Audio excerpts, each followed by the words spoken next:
Iniziano oggi le domeniche del Master, le leggo, a parte questa di oggi, cioè il 18 febbraio il prossimo appuntamento, 25 marzo e 15 aprile. Sono le domeniche di apertura del Master per laboratori per i più piccoli, ma non solo, perché con la scusa di accompagnare i figli in genere si divertono poi anche gli adulti e le conferenze peraltro che accompagnano queste domeniche, a cominciare da quella di oggi sulla astronomia, sono conferenze che coinvolgono anche, come si diceva, più gli adulti.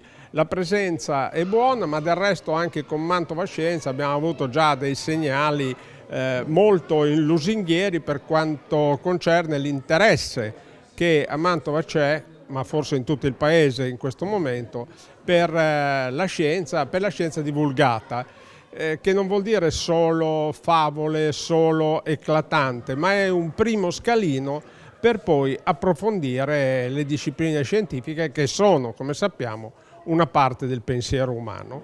Normalmente le persone sono abituate a guardare soltanto l'orizzonte terrestre, ma in realtà c'è l'altra parte sopra la testa, come orizzonte che ci circonda, e non sempre è guardata con attenzione.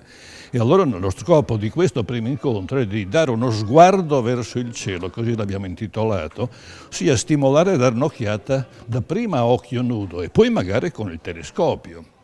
E allora a occhio nudo si può fare in qualunque posto, purché ci sia buio. Col telescopio bisogna andare in una zona dove ci sono telescopi. Ecco l'osservatorio astronomico che c'è a San Benedetto.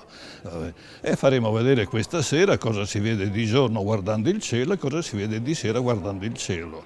Col telescopio faremo vedere che via via che ci allontaniamo dalla Terra si vedono oggetti ben diversi. Dapprima si vede la Luna, e poi si vedranno i pianeti, poi dopo usciamo dal Sistema Solare e si vedranno le nebulose, le galassie. Io vedo in osservatorio che vengono molte scuole per delle lezioni e vengono molte persone di sera per osservare, c'è una certa curiosità, va bene.